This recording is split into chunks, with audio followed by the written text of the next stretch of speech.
കോളിളക്കം സൃഷ്ടിച്ച റിയാസ് മൗലവി കൊലക്കേസിൽ ഹൈക്കോടതി മുമ്പാകെ സർക്കാർ അപ്പീൽ ബോധിപ്പിച്ചു. ഹൈക്കോടതി അപ്പീൽ ഹർജി ഫയലിൽ സ്വീകരിച്ചു എന്ന് മാത്രമല്ല, പ്രതികളുടെ പാസ്പോർട്ട് പിടിച്ചു വയ്ക്കാനും ഇവരാരും തന്നെ കാസർഗോഡ് ജില്ല വിട്ടു പോകരുത് എന്നും നിർദ്ദേശിച്ചു. തീർച്ചയായിട്ടും അപ്പീൽ കൊടുക്കേണ്ട കേസ് തന്നെയാണ്. കാരണം കോളിളക്കം സൃഷ്ടിച്ചാണ്. ഈ വിധിയെക്കുറിച്ച് കേസ് നടത്തിയ പ്രോസിക്യൂട്ടർക്കും അന്വേഷിച്ച പോലീസുകാർക്കുമൊക്കെ വലിയ ആക്ഷേപമുണ്ട് തന്നെ. റിയാസ് മൗലവിയുടെ സംതൃപ്ത കുടുംബാംഗങ്ങളും ഇതേക്കുറിച്ച് വലിയ ആശങ്കയുള്ളവരാണ്. അപ്പോൾ തീർച്ചയായിട്ടും ഇത് ഹൈക്കോടതി പുനഃപരിശോധിക്കേണ്ടതാണ്.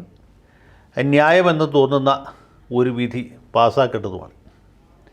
അത് ചിത്രത്തിൻ്റെ ഒരു വശമാണ്.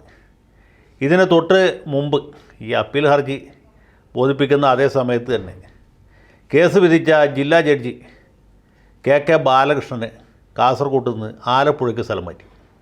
കാസർഗോട്ടെ പ്രിൻസിപ്പൽ സെഷൻസ് ജഡ്ജിയാണ് ഇദ്ദേഹം. അദ്ദേഹത്തെ ആലപ്പുഴയിലെ പ്രിൻസിപ്പൽ ജഡ്ജിയായിട്ട് മാറ്റി. അപ്പോൾ ഇത് കേൾക്കുന്നവർ ഒരു കാര്യം മനസ്സിലാക്കണം. ഈ പ്രിൻസിപ്പൽ സെഷൻസ് ജഡ്ജി എന്ന് പറയുന്നത് കേരളത്തിൽ 14 പേരേ ഉള്ളൂ, ഒരു ജില്ലയിൽ ഒരാൾ. അഡീഷണൽ ജില്ലാ ജഡ്ജിമാർ നിരവധിയാണ്. എറണാകുളം ജില്ലയിൽ തന്നെ 26-27 അഡീഷണൽ ജില്ലാ ജഡ്ജിമാരുണ്ട്. അതിൽ കുറേ പേര് MACT കേസ് കേൾക്കുന്നവരാണ്. പിന്നെ വെറും അഡീഷണൽ ആയിട്ടിരിക്കുന്നവരുണ്ട്. പറവൂർ അഡീഷണൽ ജഡ്ജിയായിട്ടിരിക്കുന്നവരുണ്ട്. പറവൂർ തന്നെ 2 പേരുണ്ട്. അങ്ങനെ നിരവധി അനവധി അഡീഷണൽ ജില്ലാ ജഡ്ജിമാരെ കൊണ്ട് സമ്പന്നമാണ് നമ്മുടെ ഈ സാംസ്കാരിക കേരളം. പക്ഷേ പ്രിൻസിപ്പൽ ജില്ലാ ജഡ്ജി ഒരു ജില്ലയിൽ ഒരാളെ ഉണ്ടാകാൻ പാടും. ഈ കെ ബാലകൃഷ്ണനെ പ്രിൻസിപ്പൽ ജില്ലാ ജഡ്ജിയായിട്ട് സ്ഥാനക്കയറ്റം നൽകി അദ്ദേഹത്തെ നിയമിച്ചത് കാസർഗോഡാണ്. കാരണം ഈ സാധാരണ സർക്കാർ സർവീസിലെ പോലെ തന്നെയാണ്. പുതിയ പോസ്റ്റാകുമ്പോൾ മിക്കവാറും വടക്കൻ ജില്ലകളിലായിരിക്കും നിയമനം കിട്ടുക. കാര്യം കേൾക്കുമ്പോൾ നല്ല സുഖമായിട്ട് തോന്നുമെങ്കിൽ അത്യുത്തര കേരളത്തിലേക്ക് പോകാൻ ആളുകൾക്ക് പൊതുവേ താല്പര്യമില്ല. സർക്കാർ ഉദ്യോഗസ്ഥർക്ക് താല്പര്യമില്ല, ജുഡീഷ്യൽ ഓഫീസർമാർക്ക് താല്പര്യമില്ല.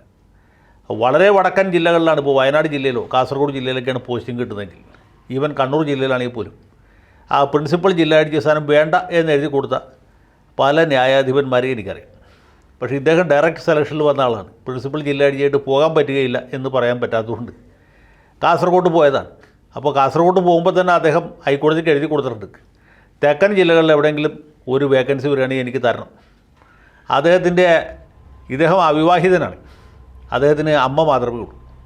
അമ്മയുടെ ചികിത്സയ്ക്ക് വേണ്ടിയിട്ട് എറണാകുളത്തോ പരിസരത്തോ എവിടെയെങ്കിലും ഒരു നിയമനം നൽകണം എന്ന് അദ്ദേഹം എഴുതി കൊടുത്തിട്ടാണ് പോയത്. കാസർഗോഡ് ചെന്നു. റിയാസ് മൗലവി കേസ് അദ്ദേഹത്തിന് മുമ്പിൽ വന്നു. അദ്ദേഹത്തിന് ന്യായമാണെന്ന് തോന്നിയ ഒരു വിധി പാസ്സാക്കി. ആ വിധി പാസ്സാക്കിയ ഏതാണ്ട് അതേ സമയത്ത് തന്നെയാണ് ഈ ആലപ്പുഴയിലൊരു വേക്കൻസി വന്നു. ആലപ്പുഴയിൽ പ്രിൻസിപ്പൽ ജില്ലാ ജഡ്ജി റിട്ടയർ ചെയ്യുകയാണ്. അപ്പോൾ ആ സീറ്റ് ഇദ്ദേഹത്തിന് കൊടുത്തു, അദ്ദേഹത്തിന് പോസ്റ്റിംഗ് കൊടുത്തു. ഇത്ര സംഭവമുള്ളൂ. ഇദ്ദേഹത്തിൻ്റെ റിക്വസ്റ്റ് ട്രാൻസ്ഫറാണ്, അദ്ദേഹത്തിൻ്റെ അപേക്ഷ പ്രകാരമുള്ള നിയമനമാണ്. അതുകൊണ്ട് ഏറ്റവും പെട്ടെന്ന് ആലപ്പുഴയിൽ പോയി ചാർജ് എടുക്കാൻ അദ്ദേഹത്തോട് നിർദ്ദേശിച്ചു. ഈ നിർദ്ദേശിച്ച വിവരം ഹൈക്കോടതി പത്രക്കുറിപ്പ് മുഖേന നാട്ടുകാരെയൊക്കെ അറിയിച്ചു. പകരം ഒരു ഗോപകുമാർ എന്ന് പറഞ്ഞ ജഡ്ജിയെ കാസർഗോട്ടേക്ക് പോസ്റ്റ് ചെയ്തു. അദ്ദേഹം പോയിട്ടില്ല. അദ്ദേഹം വേനൽ അവധി കഴിഞ്ഞ് തുറക്കുന്ന ദിവസമേ അവിടെ എത്തേണ്ടതുള്ളൂ. അപ്പോൾ ഇതാണ് വസ്തുതാപരമായ സാഹചര്യം. പക്ഷേ ഈ സ്ഥലംമാറ്റ കൽപ്പന വന്നപ്പോൾ നമ്മുടെ നാട്ടിലെ ഒരു വിഭാഗം മാധ്യമങ്ങൾ പെട്ടെന്ന് കോരിത്തരിച്ചു. അവർക്ക് വലിയ സന്തോഷമായി.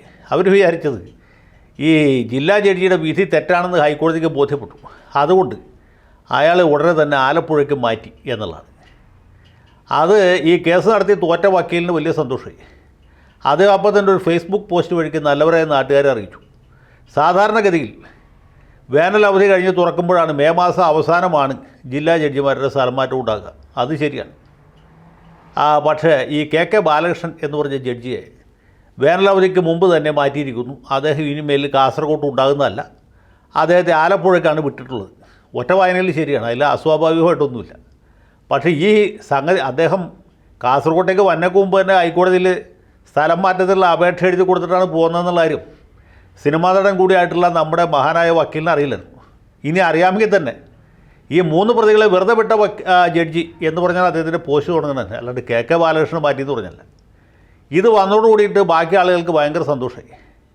മാധ്യമങ്ങൾക്ക് മാത്രമല്ല, നമ്മുടെ പഴയകാല സിമി നേതാവ് KT ജലീലിന് ഭയങ്കര സന്തോഷമായി.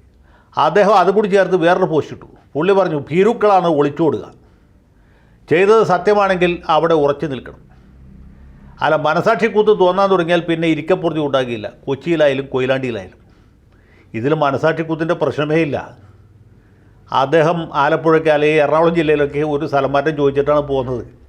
അദ്ദേഹത്തിൻ്റെ അപേക്ഷ പരിഗണിച്ചാണ് ഹൈക്കോടതി ആലപ്പുഴയിൽ പോസ്റ്റിംഗ് കൊടുത്തത്.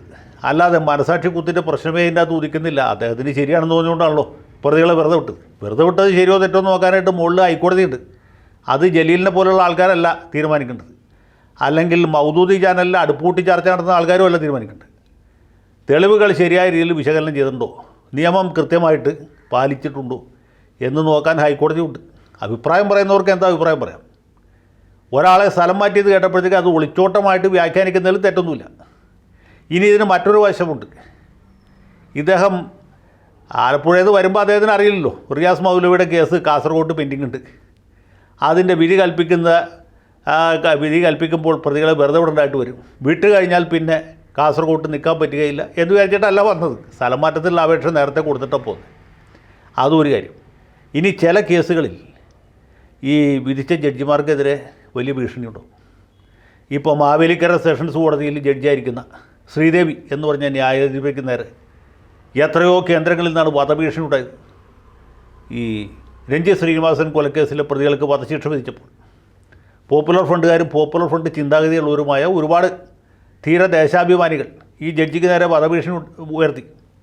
അതിന് പോലീസ് കേസെടുത്തു, ചിലരെയൊക്കെ അറസ്റ്റ് ചെയ്തു. ഇവിടെ നമ്മുടെ നാട്ടിൽ നടന്ന സംഭവമാണ്.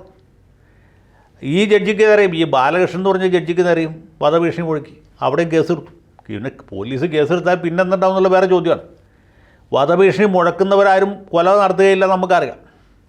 പക്ഷേ ഈ വധഭീഷണി കേട്ട ആവേശം കൊണ്ട് വല്ലരും വല്ല അതിക്രമം ചെയ്യാനുള്ള സാധ്യതയുണ്ട്, തള്ളിക്കളയാൻ പറ്റുകയില്ല. ഇത് പറയുമ്പോൾ എനിക്ക് ഓർമ്മ വരുന്നത് ചന്ദ്രദാസ് എന്ന് പറഞ്ഞ ജഡ്ജിയാണ്.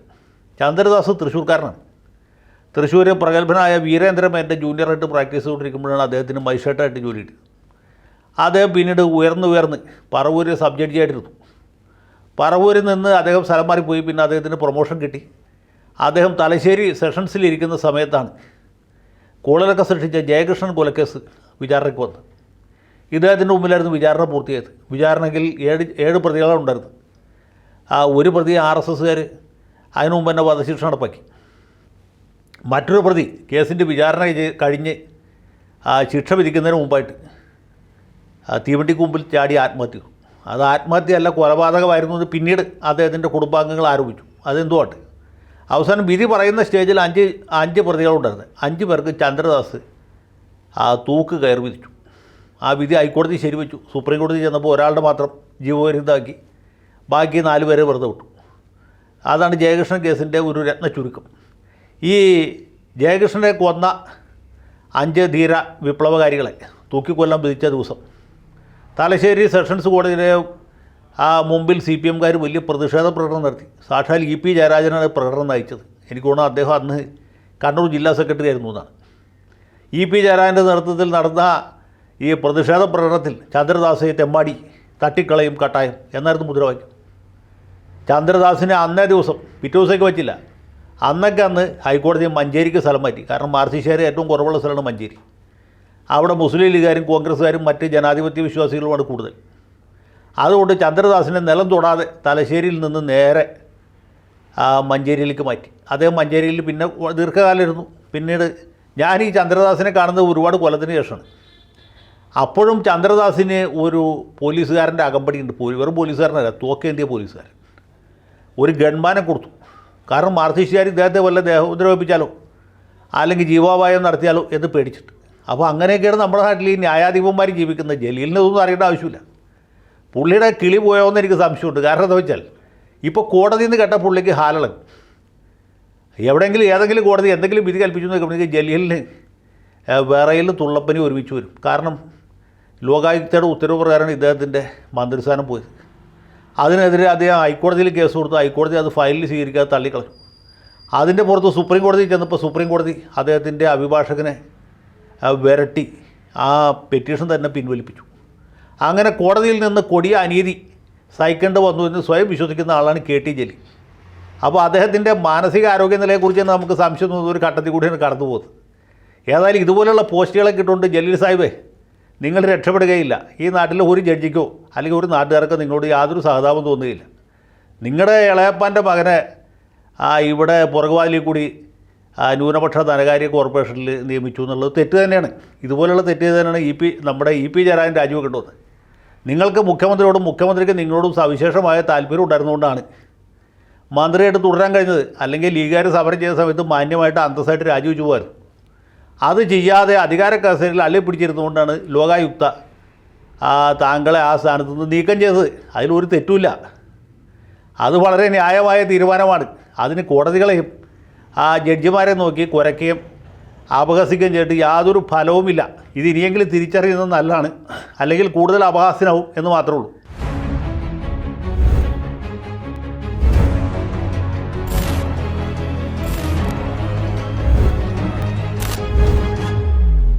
കൂടുതൽ വാർത്തകളും വിശേഷങ്ങളും നിങ്ങളിലേക്ക് എത്താൻ ABC മലയാളം സബ്സ്ക്രൈബ് ചെയ്യുക, ബെൽ ബട്ടണും അമർത്തുക.